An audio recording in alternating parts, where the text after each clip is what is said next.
Musicalement, sans polémique, musicalement parlant, entre Héritier Watanabe, musicalement parlant, entre Héritier Watanabe et Fabricaz, Nanwaza au-dessus à Moninga par rapport à la musique congolaise.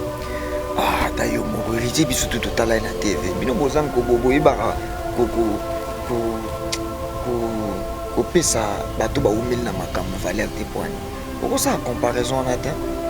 Ils ont dit on peut exemple zo comparer na peut-être na lobana na présent na ça la comparaison. Mais héritier azamuto azala na les passés azapi na les présents. Comprendre? Ko ça peut na les passés mo lobate ko za na tala makasi ya koleka moto a yesiko. Ben héritier c'est le azam mais c'est chanteur. To amutu oyo. So babina sa sélection le ba chanteur. Na uchai. Donc ça au-dessus par rapport à Fabricaz. Ben musicalement parlant. Donc tika na pexio. C'est tout ça l'analyse. On a tika ko et tika. Non pexio tika. Musicalement parlant, entre Fali Ipupa et Ferregola, qui est au-dessus de l'autre? Ferregola, Azali, bon chanteur, et puis grand chanteur. Maintenant, Bangomi Balé par rapport à Ndongo Lubina Pesa, exemple, analyse, au monde qui vient dans Fali Ipupa, à ça la forming. Vous comprenez? Ça là ben fort trop et les lots ben fort on est comme mais la bisoto na Congo idée dans un mot là ici c'est la peau na bisoto artiste congolais pour le moment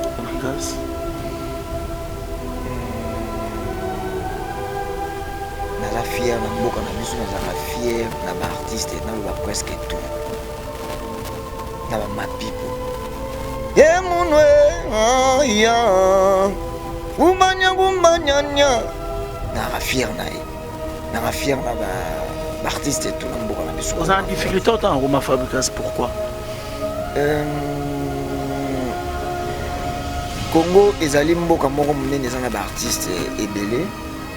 Autour na question na bina zaka na fierté ya ba artiste et tout na mboka na biso Congo et voilà nako tanga ba o na mona za l'aise ya kotanga ba opina moni ki na za l'aise ya kotanga ta mususu na tangi ko mona eko déranger na tanga na ngate pour na ko éviter ta mususu ko beta na mabako en fait donc voilà to na mikolo kana systématique ko Maxi Bio Café yango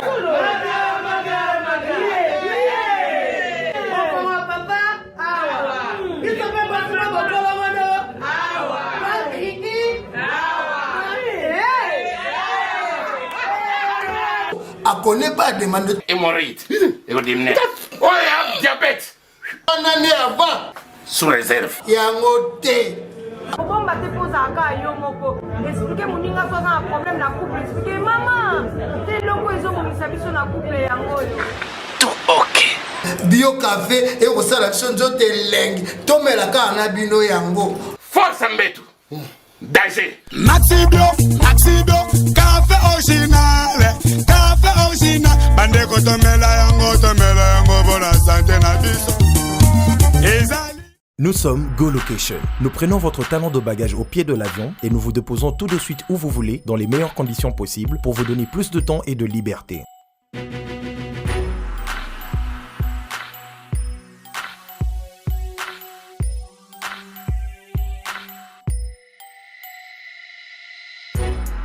Vous avez le choix entre partager un van à partir de $25 par personne et une berline privée à partir de $50. Ce n'est pas tout. Nous vous offrons des prix plus avantageux après votre première consommation de nos services partant de l'aéroport. Notre gamme très variée de véhicules vous accompagne dans tous vos événements pour un meilleur séjour à des prix hors concurrence et ce, 7 jours sur 7.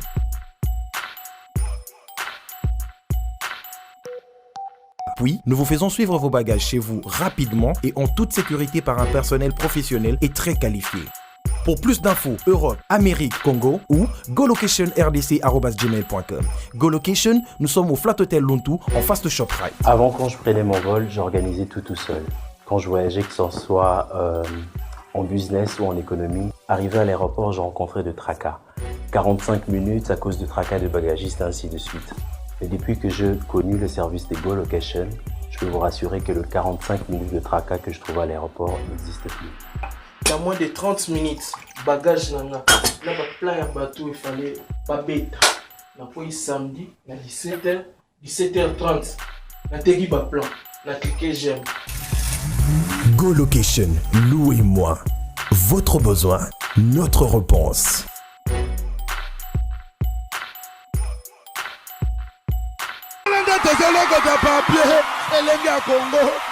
Glodidia Sika, la mignonne, hey, la mignonne, Tracy Mbelenga Pro, Tracy Mbelenga Pro, Kata.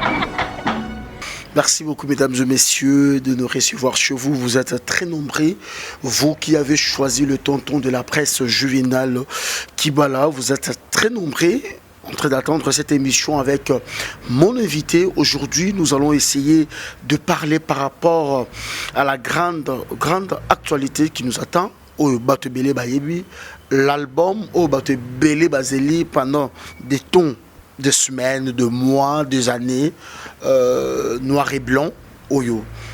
Deux clips officiels, Oyo, mec, lobby de générique, que tout le monde en parle. Tu éviter par rapport, pourquoi Batbaoloba, Bakri Oyo Bokamina Kati, et ça n'a ciblé Moko Omutu tel, Azako se sentir lésé. Nous allons essayer de parler ça avec Robino Moudibou dans cette émission présentée par les tontons de la presse. Juvénal Kibala sur Elenga Congo TV officiel à qui je dis bonjour et bon week-end. Ouais, bonjour, tonton Juvénal. Donc voilà quoi. Ça va? Ouais, ça va. Alors, bah blanc, oh, tout en noir. Noir et blanc. Ah, tout en noir, t'es là. Tout en noir et blanc. L'idée c'était quoi au départ? Pourquoi noir et blanc? On s'est référé à Nini? L'idée où t'as wapi? Noir et blanc, l'idée c'est moins belé. Bon, sur le tali par rapport à la casquette nanga, na chapolo nanga, nani nanga, rapidement, couleur moins simple. Noir et blanc. Bon, à part ça, tout le monde on a tout na vie. Dans vie, biso noir pour nanga considéré na mona ngolokola ngamutu, blanc na mona ngolokola nzambe. Et ce qui tout na ndenge ya vie, couleur ya vie. Parce que vie de tout vivant être humain, ils ont la couleur nango. Les lieux c'est qui sont le bekangeli au kanda. Donc noir et blanc, ce qu'on a sens la vie pour nangai et bon, ils ont rappelé juste effort. Noir et blanc, c'est de faire des efforts. On a cet exemple par rapport à Neti et Mutumoro Boy. Aux attentes, on a musala au salate. Kolembate, ça va fort. Au musala.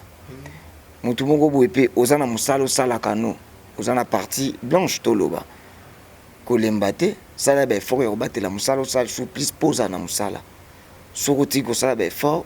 Musala lobby et vous allez sauter aux zones dans les noirs. Donc, ce que vous avez dans les noirs, donc noirs tous vont partir souffrance, blanc parti il y a bonheur. Donc, ce que vous avez dans les noirs, fait des efforts. Il y a comment na bonheur. Ce que vous avez na bonheur, na partie blanche, fait des efforts. Il y a que notre partie noire et envahir et envahir Pembe na yote en fait. Donc voilà, noir et blanc c'est des efforts. Moi aussi au bala et le but que nous dit bala et souki. Donc le rôle au bala ici, le rôle ça sous forme sauté. Donc voilà, au bala ça là fort. Il y a rebattre la libala na yo. Et au moins si pour balater et le but que nous au bala kate. Donc aux en partie noire, ça là fort. Il y a comme on a bonheur na vie à mariage. Donc noir et blanc pour moi ça veut dire faire des efforts. Soit dans les noirs, fait les efforts. Soit dans les blancs, fait les efforts. Robino, d'être leader, c'est facile quelque chose pour toi. Il y a gérer groupe, il y a gérer un personnage au bazo et panayo, ou bien quelque part c'est trop difficile.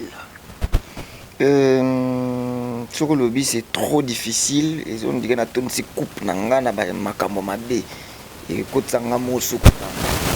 Ils ont difficile. Ils ont plus facile. Donc déjà, d'autre part, ils ont facile pour la mimami bongo puis na ligne de bongo et ça peut facilité il y a pour vivre voilà on déjà facile et ça peut difficulté et ça facilité et ça peut difficulté voilà ça moi bongo quoi on a beau à ça malgré la négativité on a toujours positif et puis ce qu'on a dit bien mais aussi bon temps bah mon a gagné en mille là non peut-être donc voilà et ça bongo mais je m'en sors dans la carte déjà vous avez la vie à leadership déjà dans le bas le tout qui est 3 ans donc to banda banzela mona ba shikito to banda banzela mona ba bercy à moi tu vois nani ba chouchou biake nani ba déplique ba yokuta biso héritier ba cappuccino ba yokuta biso donc héritier ba cappuccino tabino oza ko se référer na ba exemple parce que ba te belé ba oyeba te ba yokuta bino na wa ba yokuta biso na monde leadership non to banana ba shikito kaka na kota na ye ça veut dire que non tout dans les nzela masa yo koka bravo tu vois donc tout dans la nina ponga na ya repa shikito na beta bena tour na repa shikito ba concert à shikito président tu vois et merci à moi na même leader au coca bravo na yo donc ça veut dire que d'autre part c'est tu comprends et le lot biso na héritier ils ont pas tellement dans bongo et s'en sortir dans notre moqué donc qui était bien et puis voilà héritier ba yokuta bino yo ya yokuta banani na génération na bino nga nakuti miyake nakuti shikito nakuti brigade nakuti susu nani nakuti nani Fabricaz nakuti déplique akutanga nga longa déplique na longa wenge avant déplique nani susu yokuta Fabricaz voilà bon et sikoyo toujours qui devient et puis voilà et qui devient voilà il faut encourager la facilité faut encourager les gens sur la nobo natili une affaire il y a 20 personnes bana bukavu pona bengaka na contrôlaka nana bimaki azoni nanu te nani kuna dans ces wana positionner ndeni bozomona otambola ndeni na mboka donc il a facilité. Robino, on vous reproche de quoi? Gaï. Donc ma reprochera les locaux, on doit reprocher peut-être pour le barananga nini. Vous avez vérité trop en fait. Vous avez besoin que vous avez besoin de caméra. Ah bon? Donc vérité monsieur le bango les besoin de caméra, tenez vous avez direct. Donc on peut sa position non bala moko. Ça là faut ya bombaka. Vous avez la moi hypocrisie ndambo. La caméra et vous aider. C'est là peut-être pas reprocher quel genre de vérité au déjà le bas est blessé déjà mutumo boy bokina na opé les colo. On a un problème donc ça là on a évité donc voilà. Yo muto vérité. Et là par exemple la vérité belo na le bas yo yebi. Et bon émission na ngoko lo belanga vérité monte. Vous avez battu yanga dia la caméra. Pour baka nino lo bas na caméra pour na moto. Là un conseil monsieur ko pesa moto na caméra té. On a pesa ba conseil monsieur na caméra et ça l'a bien té. Et créer un problème donc voilà. Tu regrettes de quoi? À mboka na biso ko la vérité comme on dit manquement respect. Sur la vérité on dit on manque respect. Sur on habite monsieur tonton Juvenal yo amasa na ngati ngano toaka age moko. Donc to ana kaka ya inani. yo 81 ntango mosusu nga 82 alobi bongo mpo ya nini akalakisa nini yango voilà yango omoni nakoma koevite pour bavérité mosusu parce nga namona yango correct namona yango normal ekoblesse te ekodérange te neti nga so moto atei nga na ndenge atevi kobino mombibu tolingako mikolo tongo ntango mosusu bacorde vocale na yo komi na badifficulté osala bamonte okomosala bademi ton trop faut osala baeffort nakomona yango normal ya motu mosusu oyebise mikolo ozoyemba faux ozoyemba bien te aomona yango rondi yo démigré yo lingo olakisa nini donc voilà yango nakoma koevite koloba bavérité mosusu okoma koevite koloba bavérité mosusu parce que fabrique azalinga memo na prison bavérité mosusu yo oloba onakoma obanga na télévision koloba po mosusu mikolo naka na système ya bombe amoni na bombi yo donc bato baconsome batitre na biso oyo eza na internet tikako nazopekiso tika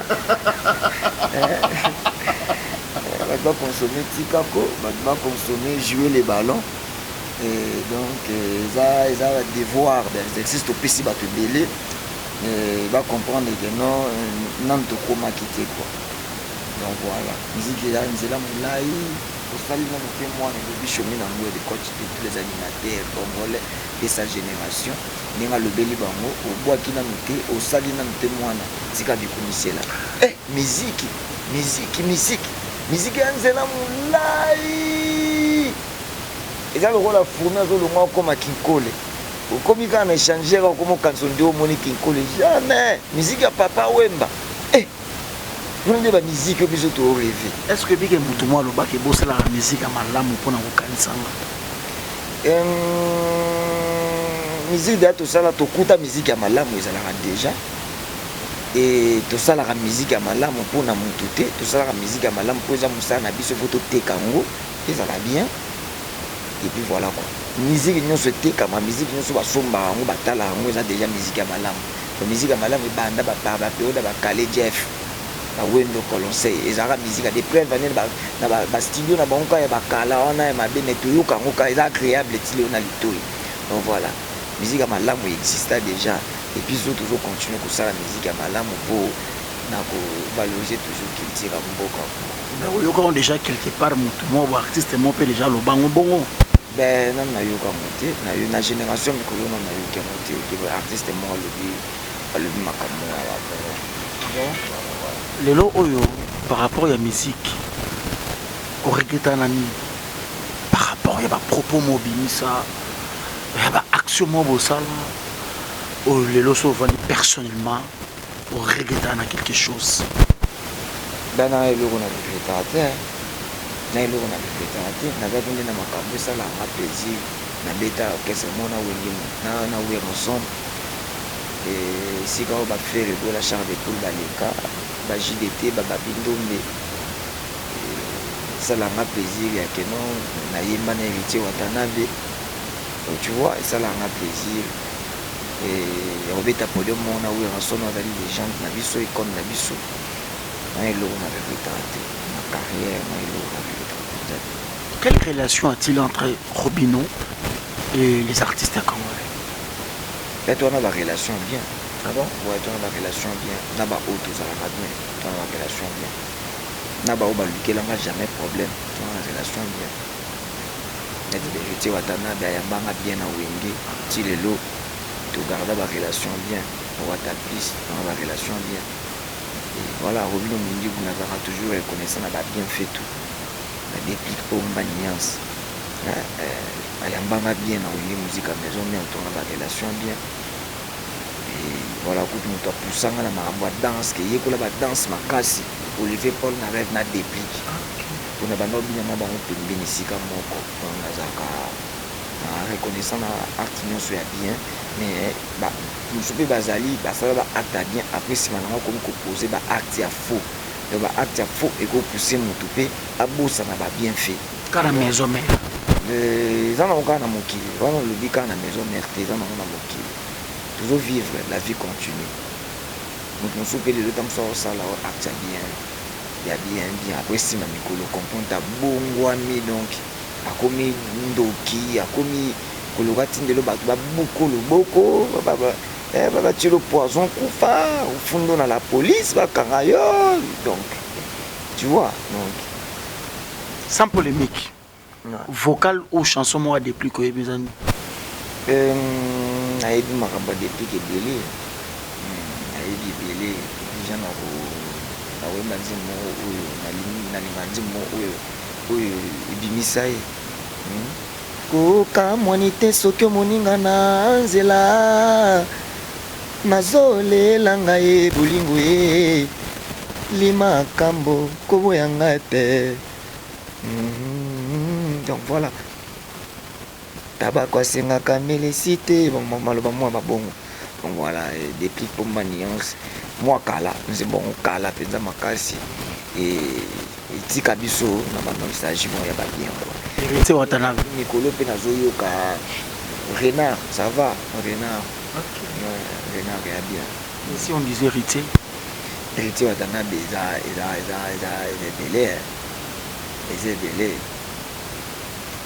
lelelele machantale ngalula muzitu mama na benwa te matanga nanga ezokamwisa po ezangi ebembe kutukutu nde naloba yango eza magie donc koto mpenza nabenga yango eza magie moko ventone asala na nzembo héritier Watanabe donc so naoloba parmi babiloko namona pene na mitozo na musique ya Congo mpo namona yango loko bamagie moko bato basala donc parti oyo donc soki nalobi bamagie eza par rapport à bamélodie ozoma mélodie ezokweya na parole donc non moto akoraisonne boye te comprendre matanga nanga ezokamwisa mpo ezangi ebembe bato bazoyeba teke nakufeli nde bolingo nabungisi guya kovivre na lolemo na ngai ye bolingo nalandaki ebetinga kisambeti yango nazowa ye wa Salomo Escadela papa na Gloria santé akama kolo mekokonda na transport bakira potopoto jiliki ntima ye kena mai kokonda na ngelukeli fami na ngai makambo bana quartier babeti noko balobeli ngai alekisa ngai makasi pa koloba vraiment esila ngai ye pona yebisa bango batika noko nakufeli bolingo na yo nakufeli bolingo na yo voilà tout yesura ngai on dirait balingaki nga na masque pesa naloba héritier Watanabe bando banda oyemba nano lekia te te ano na dode te ezaka bongo na vie yaka bongo eza baplace mosusu otouche okosalaka no basuccès mais eza baplace mosusu otouche eyaka mba moko na vie siko ya suka so pena oyebi bamagie ntango tolamusi bamagie tolamusa mwa bamagie mo ebele bamagie mosusu bamagie wana nde na comprendre penake non so oyembelinga magie oyo nandimi mpenake yozaka na rankini te na baartiste tout bamagie naloba bamagie ntango naloba bamagie ya lokola magie mosusu na yo wana mboka lokola sindilekera yemba non magie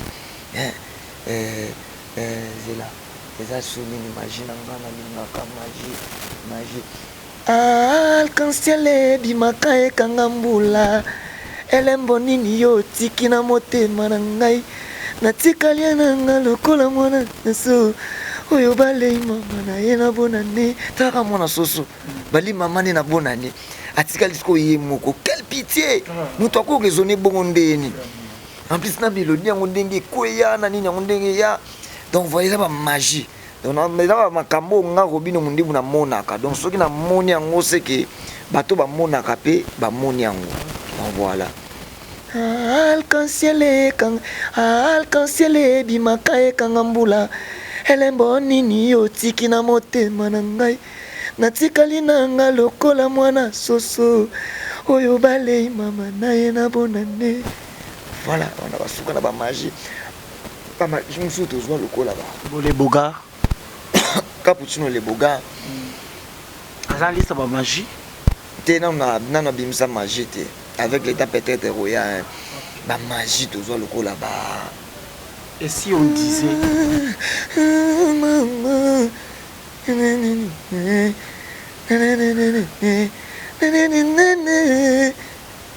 Eluka makambo tikanga na pasi lula lula bombela na vérité na fait donc voilà ba souka na ba magie nous faisait le là-bas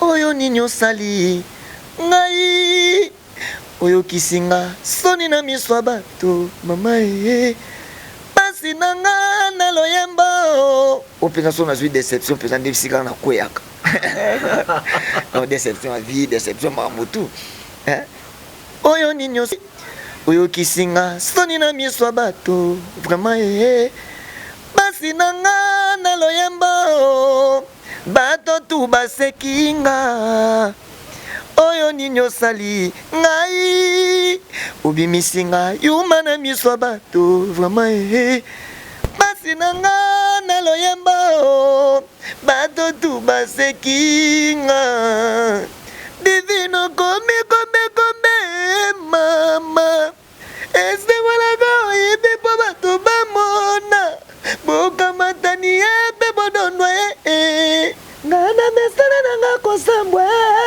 donc basuka na bamagie mosusu tozwa lokola nzale mon amour nzale mon amour nzale nakanga mabe natuna mabe na exploitant ngutu na nzembo nanga soki toyi bamagie mosusu masuka na magie mosusu na lobaka en tout cas vie nanga fali popa nayebi te koto tuta wana koti lelo no namoni tuta lisuku nape lisuku te sangisa bafrère na yo bosalela ngai jeune ekomi osala tour de rôle mawa na douleur bosalela ngai sakola ya mawa motema nanga ekomi o vimba susi ya bata yo mobimba otie na motema nanga ya fragile déjà basuka na ba magie donc voilà bravo artiste à Congo na biloko kitoko bopesa biso et puis voilà on a pensa ba makambo pensa toujours danger na mboka au Congo quoi pour toujours yo moko yebi didiozali kati ya motema na ngai nani zongiselanga sheri na ngai wamemaka nga na mapata bidi suka. Et si on disait Fabrigaz? Non nayoka magie te nzembo nini nayoka soyebi non nayoka te ngai fo makambo elanga makambo fo elanga soki ye te seke nanu te fosala baeffort mais bozali mpe na maison mère tokoza na maison mère maintenant nobimisa magie te donc peut-être avec le temps ekobima magie nga naza bamisu foza na misu bato nga natangeli eza mpe bato baza baumeli na musique bana expérience ya ndule mikolo bato nyonso natangi makambo bayemba baventone bana expérience baumeli badeplike oyembi awa badeplike nano asala magie te na bideplike entini nayemba nde nzembo na ye nga mpe na biyembelanga nzembo oyo afabrikaz oyebi magie te eyamado nyonso ya yo tala loketo nzoto ya yo yamado sheki na ngai yamado voilà oyo ekomela ngai wana nzoto zisusu magie mosila foto tikelaki nga jili nzoka ezalaki somnifere elalisinga pongi na futuka ngai moko na ndako biblike mefela komona biso mibale lambe na lame lelo otiki nga na nani shili otiki nga likombe na référence baninga desade bakoleka bras desi bras dessous yanga mawe kosila mokolo nini ilumbe ata milene tonnerre na kolemba yo te Julie. Jamais nzokolemba mino na yetu na papa na mama. Yo nde ma bien-aimé yo nde mon amour. Isolie tangi ngai kolelaka yo depuis okenda mikili. Depuis que tu es parti ngawa yo souci. Ma chanson préférée nanga. Hein? Chanson préférée nanga. On a imbi Julie. Ah, souka. Alors, tout ça, l'analyse musicale, puisque tout ça, chroniqueur, tu y ma pénalité par rapport à la musique. Je reçois une expérience de la musique. Musicalement, sans polémique, musicalement parlant, entre Héritier Watanabe. Musicalement parlant, entre Héritier Watanabe et Fabricaz, Nanwaza au-dessus par rapport à la musique congolaise. Ah, d'ailleurs, mon héritier, biso tout total à la TV. Bino bozan ko bobo ibara ko pesa bato ba umel na makambu valeur te poani. Oko sa comparaison on atteint. Ils ont dit no pesa exemple zo comparer na peut-être na lobana na présent na oko ça la comparaison. Mais héritier aza muto azala na le passé ça pe na le présent. Comprendre? Ko ça pe na le passé ngo lo baté ko za na tala makasi ya roleka muto ayesiko. Ben, héritier, c'est le monsieur chanteur. Tu as un oyo. So babina sa sélection le loba chanteur. Na ochai. Donc ça au-dessus par rapport à Fabricaz. Ben, musicalement parlant. Donc tika na pexio. C'est tout ça l'analyse. On a tika ko et tika. Na pexio tika. Musicalement parlant, entre Fally Ipupa et Ferregola, qui est au-dessus de l'autre? Ferregola azali bon chanteur et puis grand chanteur. Maintenant, bango mibale par rapport à ndenge lobina pesa exemple, exact analyse. Au monde arrivé nanga Fally Ipupa, asala ba effort mingi. Vous comprenez? Asala ba effort trop. Et lelo ba effort wana comme komemela biso tout na Congo idée. Donc ça molaki ici. Nzela po na biso tout. Artistes congolais pour le moment. Nous sommes Go Location. Nous prenons votre talent de bagage au pied de l'avion et nous vous déposons tout de suite où vous voulez, dans les meilleures conditions possibles, pour vous donner plus de temps et de liberté.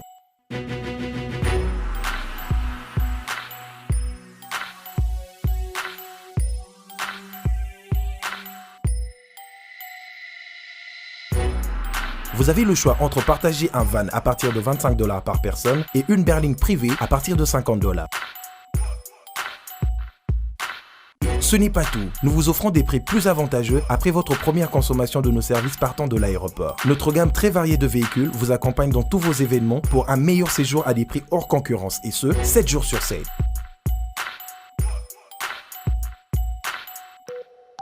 Puis, nous vous faisons suivre vos bagages chez vous rapidement et en toute sécurité par un personnel professionnel et très qualifié. Pour plus d'infos, Europe, Amérique, Congo ou golocationrdc@gmail.com. GoLocation, nous sommes au Flat Hotel Lontu en face de ShopRite. Avant, quand je prenais mon vol, j'organisais tout seul.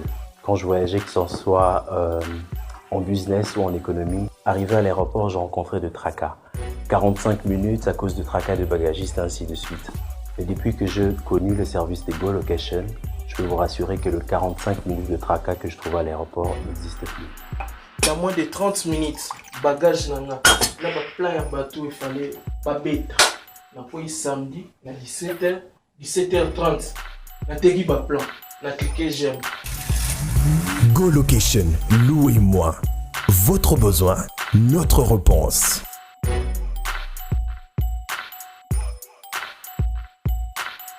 Makambo na lobi venanga Koffi Olomide, le Rambo a contredire ngate. Pour le moment, Fally Ipupa azali mutu oyo biso tout photo landa. Moninga nazala na souci mona talaka na Instagram na facilité ya oyo katamsu maloba moko oyo nani oyemba na pesa comme net exemple ivoirien mo azoyemba. Ayemba na français, tamsu nigérien mo azoyemba na anglais pour na facilité ya koyoka anglais na français parce que ya ba langue auto tant que la na banchiki ah. Vous comprenez? Nous avons souci. Mais est-ce que Bissopé n'a pas mboka na kuna balanda biso boy? et c'est biso pe langue nation de la facilité et déjà lingala né dans sur la boye mutu na Côte d'Ivoire a ebne lingala te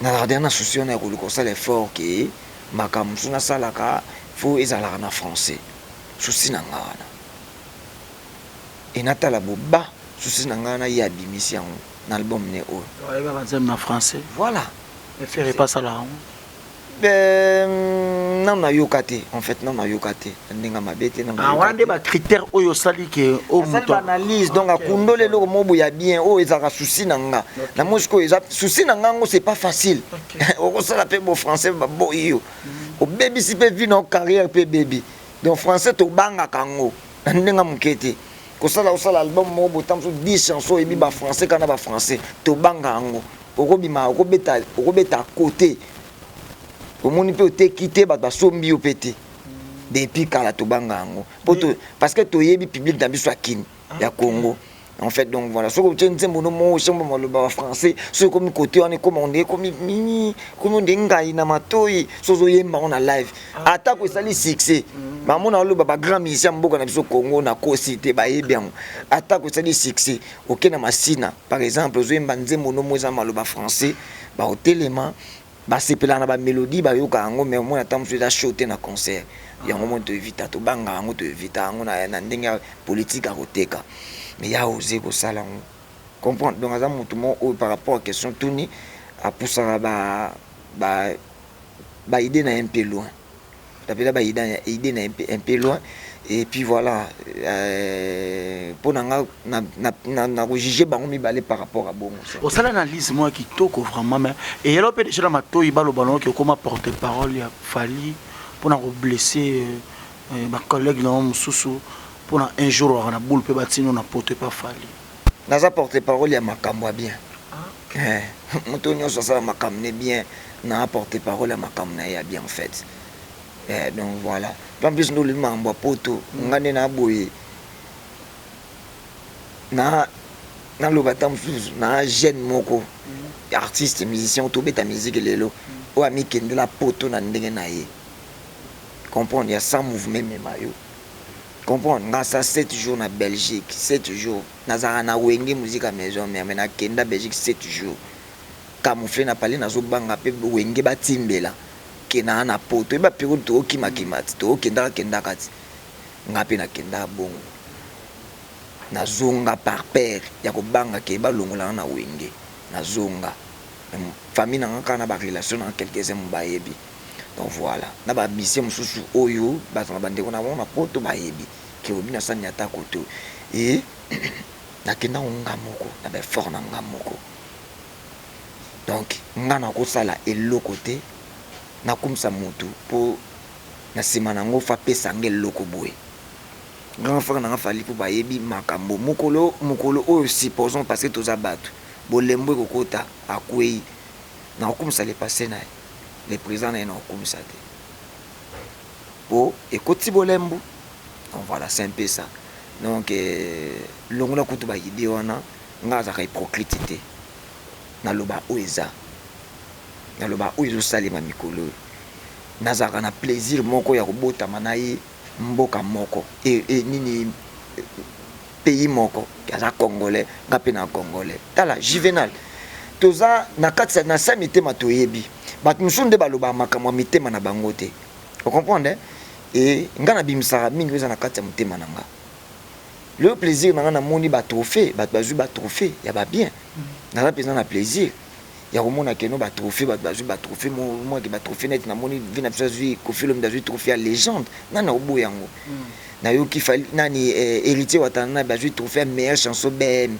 nana obo ya ke meilleure chanson BM et cartonna ki na anu uti oleka nana obo yango vous comprenez voilà ce qui par exemple ba biso que non nzembo faire gola Manix et ba trophée moko boy nana boy yango ke ngumba na Manix ça ki carton na mboka o Congo siko soki nazo kumisa makambo oyo ve na biso ndeko na biso ya musicien ya Congo wazo bunda pona musique ya Congo les etombola ka pe mutu ah papa botala ba trace faut tala ba trace okota pe na ba Instagram ba to tala ko mona ke tolongola ba esprit wana yango zotika biso musika et puis ya comprena yango moninga na comprena yango mona landaka nga landaki pona mona ya comprena tona posa musique ya Congo ikende pe ya musika balinga ba kozwa ba trophée Robino na ko ke Robino succès na Kisasa awa ba générique à Robino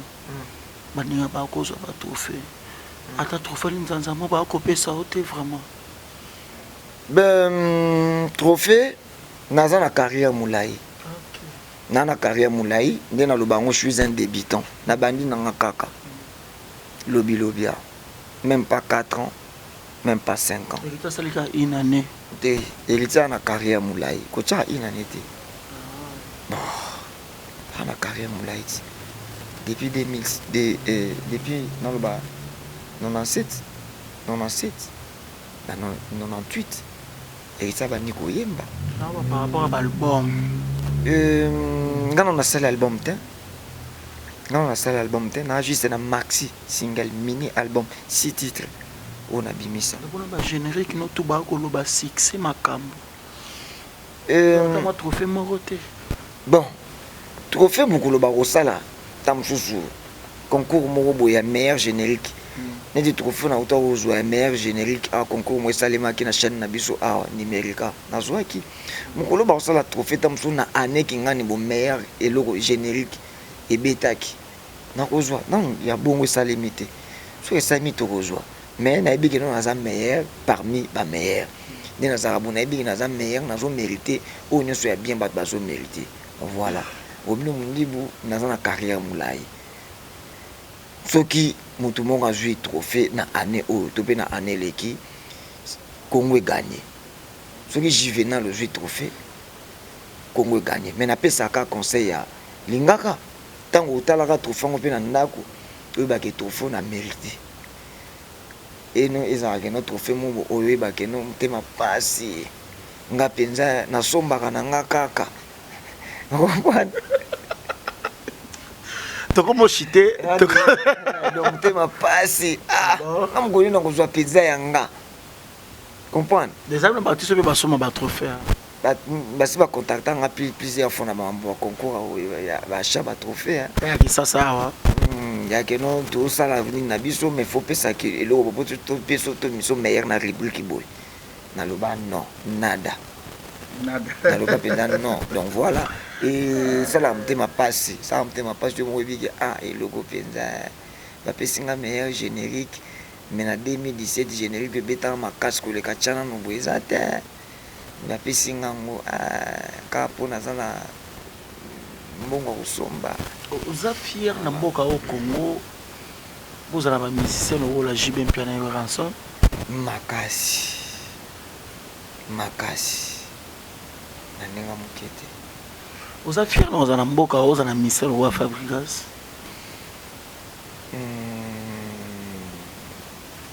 naza fier na mboka na biso naza fier na ba artiste na lo ba presque tout na ba mapipo munwe ya umanya na fier na fier na ba artiste tout na mboka na biso oza en difficulté autant au Fabrikas pourquoi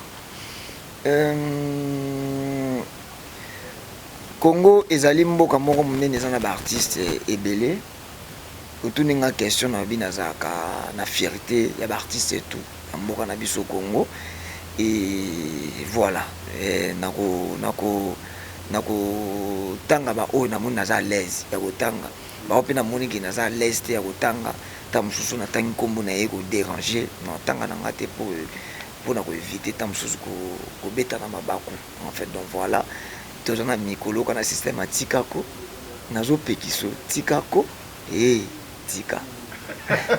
Merci beaucoup, nous sommes arrivés presque à la fin. Batotou Balandi Bisso, Robino, qu'est-ce que les gens peuvent retenir?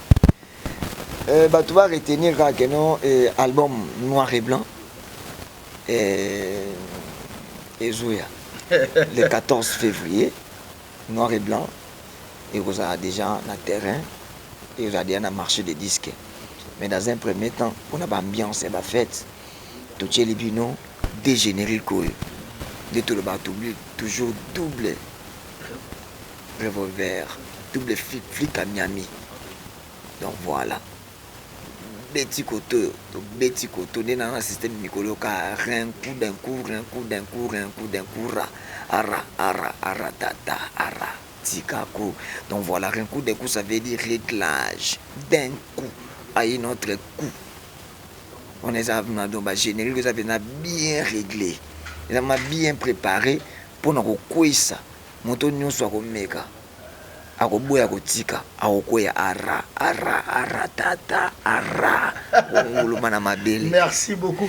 Alors bato bana posa ba contacter yo par rapport à ba programme les années. Ba programme mikolo eza mwebele plaisir na biso yango wana et puis namonaka toi pesa ba programme to beti un peu partout en Akin et toujours beta lelo na ba province tu après toujours kota na ba pays Afrique et ba artiste belé à Congo botika pe ko sa musique à Congo soni nazomona bino bozo beta na ba trace wana bozo na opportunité beta na ba trace mais banzembo misu eza moi bien mingi te ça penda bien tozomona nzembo moza na sensité et puis na ebité comme ba premier na ba hits na ndeni d'accord on est biso dès constant na sali moi moke yango wana comme ba parce que na bi trace parce que na trace kuna neto kutanaka ba nigérien ba gabonais ba nani to kutani kuna nous avons un peu de temps bien. En plus, comme premier hit, concert. C'est dérangeant. Et dérangeant. Donc, nous avons que tout ça a posé évolution de la musique à Congo. La musique à Congo faut évoluer. Nous avons que mon premier hit, mais concert. À son bêta et l'autre côté. La musique congolaise évolue. Mathieu Mouninga na bino premier. Tena lo déranger parce que ça entre biso eza kuna te non sola entre biso pona bike ba Hollande bacha Kofi bacha Wera bacha Fali bacha Fere bacha Fabregas kota ba vie na simbite na simba mingi biso ba jeune wa ba bocha yo ba bocha Fabregas héritier biso ba jeune a momuke ba vie te ba vie ba beta ba stade ba vie ba beta ba sala minene na mboka oyo na to sali yango na monde oyo na to saliti. Donc, on a la biso ba jeune, tout ça la mode est fort, il y a cause à la vraie. Vous comprenez? Tout qui tout le monde carrière, on a n'enga lokuta, na sala ka pour ba mona, na sala ka pour oh c'est gagné. Bon, je préfère mettre. C'est pas le tika. Tiki. Ngano pexinga au tika te. Tika ngana continuer kasi. Vous comprenez? Donc voilà, ils ont moi bien mingité. Mais félicitations à Fabregas, 6 semaines, Nakacha Trace, première place, encore une fois félicitations en générique. Voilà, il y a un bandako le bas 0 concert. Faut bêta à concert. Netinga nazo kende ko bêta na okesi est mobile, nazo bêta est mobile, Bukavu, na okota Kisangani après wana to beti tour na Rwanda na déplacer en plus na okene ngamo playback te na okene ba musicien beti na Rwanda après Rwanda to Luanda après Luanda to ki tourner en Amérique pour se comprendre donc voilà bato bana posa ba contacter yo ba rosa comment ba komene ngai na WhatsApp na numéro na plus 243 89 75 32 606 plus 289 75 32 606 bakobeli ngai na WhatsApp bakorépondre ntango soki obengi bomwa compétent kozala so okomi susi na yo obino molingibo miziki na yo ezokende na lingibo na lingibo na wana po ntango susu toboyaka nga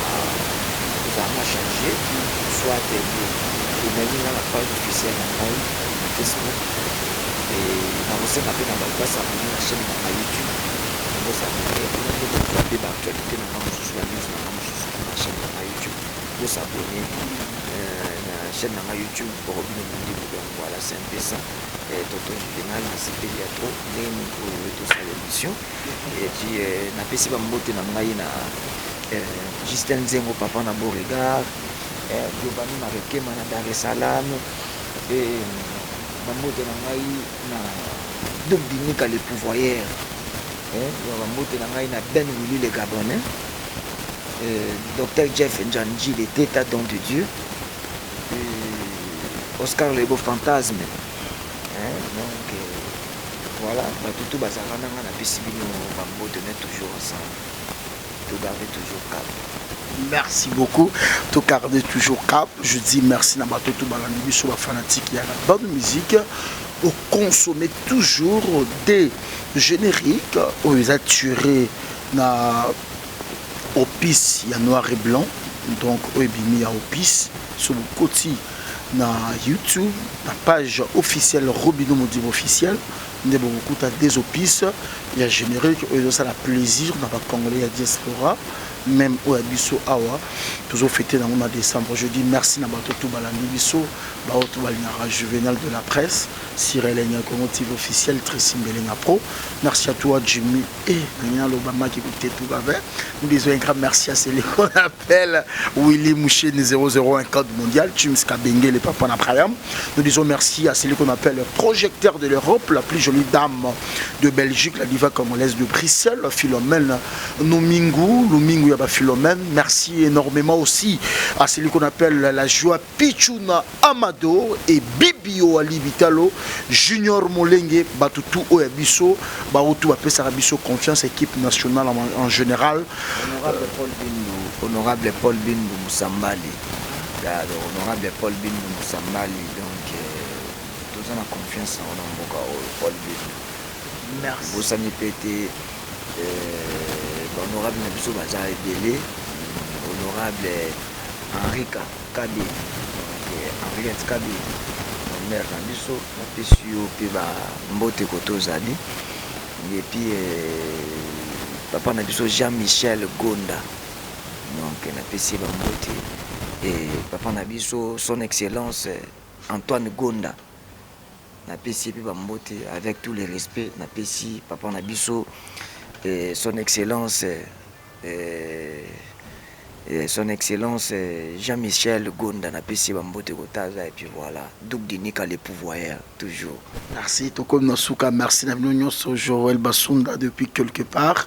Merci na confiance. Jaël Chaud, la femme la plus jolie de la presse, cerveau monteur de l'équipe nationale. Elle avec Karine Mokonzi.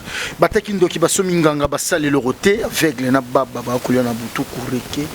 Nana ça me devoir à domicile. Kuboya Satan et Kalate pour Angelu à Sika Ozui. Non, il bizarre na été. Pas pour mettre au libala ba immeuble ba mapa au Kuboya Satan et Kala. Pas tout beau consommer ba générique na biso ya bien. Et bizigida. Oui, marché oui, na biso zigida na yo. Na yo wenzi na biso zigida marché et puis voilà. Na coupé ça toujours bambote na ngai na bosanité ba ngai o bazaka na ngai Roland Kiyembe Fabrice Ngabali Kumika Pacho Marcel et puis maître Chalako maître John Chaler et puis voilà Zigida Salini na yeba potuni na Zigida te ba mama ba kufa na Zigida. On a mauvais souvenir, ma tête. On a se rappelé la coupe, on a pour mauvais souvenir. Donc, il ne faut pas qu'on se moque na baoui. Donc, il y a la place normalement. On a se moqué na baoui. Na ndenge ya mboka na biso et kokai kozonga même pas chouenze. Fallait qu'ils a place mo ils a place mo touristique. Na mona ngo semoka négligent en fait bato ba perda ba âme na bango place wana comprendre il faut ça la monde tout monde ndenge tout monde ka na tout monde ba sali biso mususu eloka ba ancien combattant na ville on comprend donc voilà normalement marché wana weza zigida fallait ki eza la penza basa eza penza bon place moto ya ka pèlerinage ya na ndeko na biso akufaka awa se rappeler mais ba rendre compte na ngote soki na mikolo koya ba meki ko sala pe idée na nga o Robino mingi peut-être il ça la bien quoi. Merci beaucoup. Qui te retrouve ouais. Boucle Nico Mokonzi.